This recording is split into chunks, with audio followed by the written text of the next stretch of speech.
आपको मिल सके। तो चलिए फिर एकदम शुरू से शुरू करते हैं और जानते हैं जम्मू से कटरा तक के लिए बस कहां से मिलेंगी और बसेस का क्या किराया रहता है। दोस्तों, जम्मू रेलवे स्टेशन के बाहर ही बस स्टैंड बना हुआ है। यहाँ पर सरकारी और प्राइवेट दोनों तरह की बसेस मिलती हैं।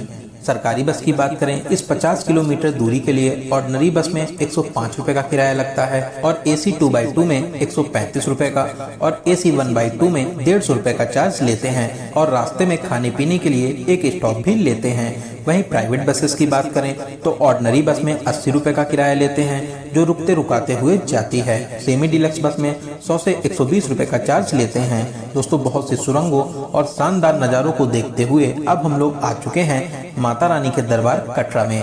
कमेंट बॉक्स में जय माता दी जरूर लिखें। जैसे ही आप कटरा चौराहे पर पहुंचेंगे, सामने ही माता रानी का दरबार दिख जाएगा जो त्रिकुटा पर्वत पर विराजमान है। तो चलिए अब बात करते हैं आप कटरा अर्धकुमारी या माता रानी के भवन के पास में रूम कैसे लेंगे और इनके क्या चार्जेस रहते हैं। दोस्तों, आपको कटरा में तो प्राइवेट होटल्स मिल जाते हैं, लेकिन अर्धकुमारी और भवन के पास में आपको श्राइन बोर्ड के रूम्स ही मिलते हैं। कटरा में श्राइन बोर्ड के द्वारा संचालित निहारिका कॉम्प्लेक्स बना हुआ है। यहाँ पर आप बहुत ही अच्छे 3 स्टार रूम्स ले सकते हैं। AC डबल बेड के चार्जेस 2200 रुपए और AC 4 बेडेड रूम्स के चार्जेस 2800 रुपए रहते हैं और एक्स्ट्रा पर्सन के लिए आपको 350 रुपए और देने रहते हैं। इसमें आपका ब्रेकफास्ट भी शामिल रहता है। यहाँ पर पार्किंग की भी बहुत ही अच्छी व्यवस्था आपको देखने को मिलेगी। वहीं निहारिका कॉम्प्लेक्स में आशीर्वाद भवन भी बना हुआ है। यहाँ पर आपको डोरमेट्री फैसिलिटीज भी मिल जाती हैं। 150 रुपए पर बेड के हिसाब से आप एक बेड ले सकते हैं। साथ ही साथ कंबल और लॉकर की फैसिलिटीज आपको मिल जाती हैं। इसके अलावा कटरा में ही शक्ति भवन और त्रिकुटा भवन भी बने हुए हैं। यहाँ पर भी आपको डोरमेट्री की फैसिलिटीज मिल जाएंगी। 150 रुपए पर बेड के हिसाब से आपको चार्जेस देने रहते हैं। दोस्तों, माता वैष्णो देवी श्राइन बोर्ड की ऑफिशियल वेबसाइट से आप पहले से ऑनलाइन इनकी बुकिंग भी कर सकते हैं। यात्रा के 2 महीने पहले सुबह 10 बजे से इनकी बुकिंग स्टार्ट हो जाती है। बहुत ज्यादा भीड़ भाड़ होने पर यहाँ पे हाउसफुल आपको देखने को मिलते हैं, तो आप अगर चाहें तो पहले से भी ऑनलाइन बुक कर सकते हैं। वहीं बात करें अर्धकुमारी में रुकने की, तो यहाँ पर शारदा भवन बना हुआ है जहाँ पर आप डबल बेडरूम 800 में ले सकते हैं। वहीं शैलपुत्री भवन में डोरमेट्री फैसिलिटीज मिल जाएंगी।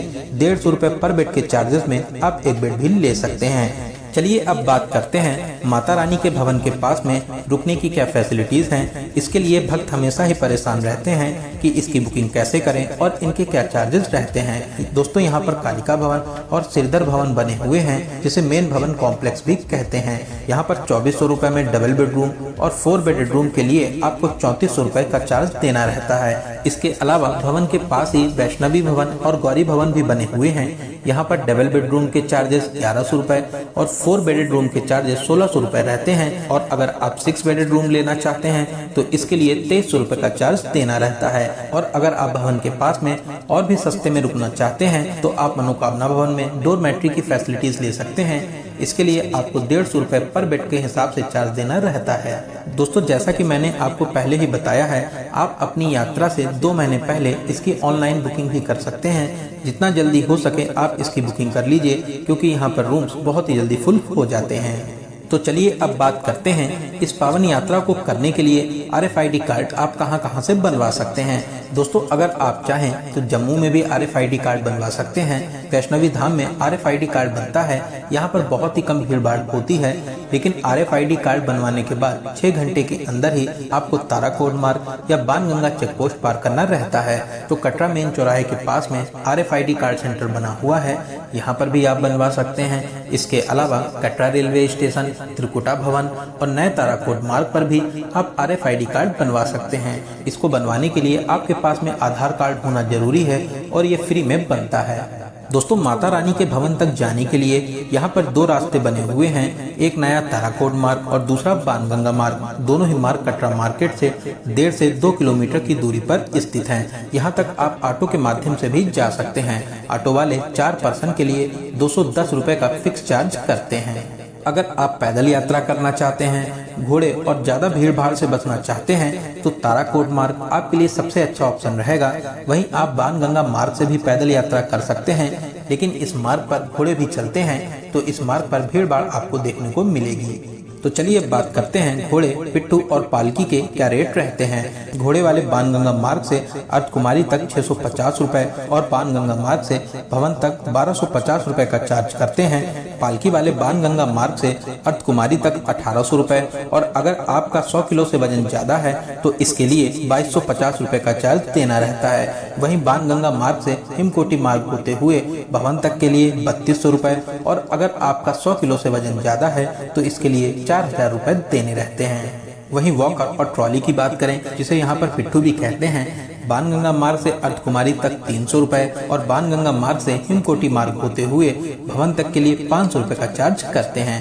दोस्तों यहाँ पर प्रीपेड काउंटर भी बने हुए हैं, आप इन्हीं काउंटर से अपनी रसीद को कटवाइए। साथ ही साथ यहाँ पर सभी रेट्स भी लिखे हुए हैं, तो आप रसीद कटवाकर आराम से घोड़े, पालकी या पिट्ठू के माध्यम से भवन तक पहुँच सकते हैं। दोस्तों दोनों ही मार्ग पर जगह जगह ठंडे और गर्म पानी की बहुत ही अच्छी फैसिलिटीज मिलती हैं। साथ ही साथ दोनों ही मार्ग पर बहुत ही साफ सुथरे टॉयलेट्स भी बने हुए हैं, जिसे आप फ्री में यूज कर सकते हैं। इसके अलावा डिस्पेंसरी भी बनी हुई हैं। अगर आपको हेल्थ से रिलेटेड कोई भी प्रॉब्लम होती है तो आप अपना यहाँ पर चेकअप करा सकते हैं। चलिए अब बात करते हैं बैटरी कार की। दोस्तों अर्धकुमारी हिमकोटी मार्ग से भवन तक लगभग 5 किलोमीटर दूरी के लिए यहाँ पर बैटरी कार की सेवा भी चलती है। अर्धकुमारी से भवन तक जाने के लिए 354 रुपए और वापसी के लिए 256 रुपए का चार्ज देना रहता है। सुबह 9 बजे से शाम 6 बजे तक ये सेवा चलती है। इसकी बुकिंग आपको पहले से ऑनलाइन करना रहता है। यात्रा के 2 महीने पहले आप माता रानी ऑफिशियल वेबसाइट से इसकी बुकिंग कर सकते हैं। तो चलिए माता रानी के प्यारे से भजन गाते और गुनगुनाते हुए अब हम लोग पहुंच चुके हैं माता रानी के भवन के पास में। और अब हम लोग बात करते हैं भवन के पास में आपको कौन सी फैसिलिटीज फ्री में मिलती हैं। दोस्तों यहाँ पर दुर्गा भवन के पास में नहाने और फ्रेश होने के लिए घाट्स बने हुए हैं। जेंट्स और लेडीज के दूर दूर घाट बने हुए हैं। यहाँ पर आपको लॉकर की फैसिलिटीज भी फ्री में मिलती है। स्काई वॉक के सामने और पार्वती भवन में लॉकर की फैसिलिटीज आपको मिल जाएगी। आप आराम से अपना सारा सामान यहाँ पर जमा कर सकते हैं। इसके अलावा आप कंबल रूम से कंबल भी ले सकते हैं। 100 रुपए पर कंबल आपको देना रहता है। जब आप कंबल रिटर्न करेंगे तो आपके 100 रुपए भी रिटर्न हो जाते हैं। और दोस्तों अगर आप भवन के पास में फ्री में भी रुकना चाहते हैं, मनोकामना भवन रोपवे टिकट काउंटर के नीचे हॉल बने हुए हैं। यहाँ पर आप फ्री में स्टे कर सकते हैं। शाम को 7 बजे से एंट्री होती है और सुबह 9 बजे तक आप यहाँ पर रुक सकते हैं। इसके अलावा दुर्गा भवन में भी बहुत बड़ा हॉल बना हुआ है, आप यहाँ पर भी फ्री में रुक सकते हैं। चलिए बात करते हैं दर्शन की। आप आराम से लाइन में लगकर माता रानी के बहुत ही प्यारे से पिंडी रूप में दर्शन करें। माता रानी आपकी सभी मनोकामनाओं को जरूर पूरा करेंगी। आप बहुत ही किस्मत वाले हैं जो माता रानी के इस पावन दरबार में दर्शन करने आए हैं। तो माता रानी के दर्शन करने के बाद में अब हम लोग बात करते हैं भैरव मंदिर में आप दर्शन करने कैसे जा सकते हैं। दोस्तों इस 2 किलोमीटर की यात्रा को आप पैदल, घोड़े या रोपवे के माध्यम से भी पूरा कर सकते हैं। अगर आप घोड़े से जाना चाहते हैं तो घोड़े वाले 300 से 400 रुपए का चार्ज करते हैं। वहीं आप अगर रोपवे से जाना चाहते हैं तो मनोकामना भवन के पास में टिकट काउंटर बना हुआ है। यहाँ पर रोपवे के लिए 100 रुपए पर पर्सन का टिकट रहता है, जो दोनों साइड के लिए रहता है। रोपवे सुबह 7:30 बजे से शाम 5 बजे तक चलती है।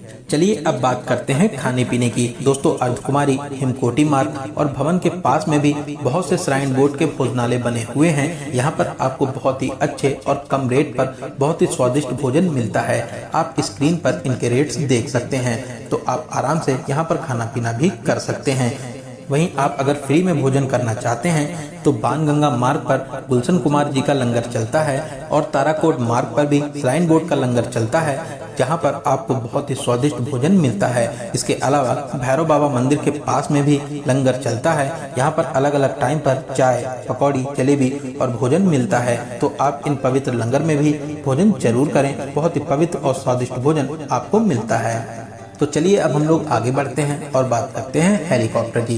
दोस्तों अगर आप माता रानी की इस पावन यात्रा को हेलीकॉप्टर की मदद से पूरा करना चाहते हैं तो कटरा से साजिद छत तक आपको हेली सर्विस भी मिल जाएगी। हेलीकॉप्टर में एक साइड का 2100 रुपए का किराया रहता है, वहीं दोनों साइड के लिए आपको 4200 रुपए का चार्ज देना रहता है। आप इसकी booking Mata Rani shrine board की ऑफिशियल वेबसाइट से यात्रा से 2 महीने पहले सुबह 10 बजे से कर सकते हैं। जितना जल्दी हो सके इसकी बुकिंग कर लीजिए, क्योंकि स्लॉट्स बहुत ही जल्दी फुल हो जाते हैं। अगर आप on the spot offline booking करना चाहते हैं तो निहारिका भवन में इसकी बुकिंग होती है, लेकिन मिलने के चांसेस बहुत ही कम रहते हैं। अगर आपको स्लॉट मिलता भी है तो आपको बहुत ही ज्यादा वेटिंग का सामना करना रहता है। तो मैं आपको एडवाइस करूंगा आप इसकी बुकिंग पहले से ऑनलाइन कर लीजिए। चलिए अब हम लोग बात करते हैं माता रानी के भवन में होने वाली अटका आरती के बारे में। दोस्तों, अगर आप भवन में होने वाली अटका आरती में शामिल होना चाहते हैं तो आप इसकी booking Mata Rani official website से पहले से ऑनलाइन कर सकते हैं, या आप दुर्गा भवन में अटका आरती काउंटर से भी इसकी बुकिंग कर सकते हैं। ये आरती दिन में 2 बार होती है। इसकी टाइमिंग की बात करें तो गर्मियों में सुबह 6:20 से 8 बजे तक और शाम को 7:20 से 8:30 बजे तक होती है। वहीं सर्दियों में सुबह 6:20 से 8 बजे तक और शाम को 6:20 से 8 बजे तक होती है। इसमें शामिल होने के लिए चार्जेस भी पड़ते हैं। सिंगल पर्सन के लिए 2000 रुपए और अगर आप ग्रुप में हैं तो 4 पर्सन के लिए 5100 रुपए और साथ ही साथ आपके साथ में 9 साल तक के 2 बच्चे भी शामिल हो सकते हैं। तो आप अगर इस पावन अटका आरती में शामिल होना चाहते हैं तो आप इसकी बुकिंग कर आरती में भी शामिल हो सकते हैं। तो दोस्तों, यहाँ पर मैंने आपको वीडियो से रिलेटेड हर एक छोटी बड़ी जानकारी को बहुत ही सही और अच्छे तरीके से देने की पूरी कोशिश की है। अगर फिर भी आपके कोई क्वेश्चन रह जाते हैं तो आप कमेंट के माध्यम से पूछ सकते हैं। बहुत ही जल्दी आपके कमेंट का रिप्लाई दिया जाएगा।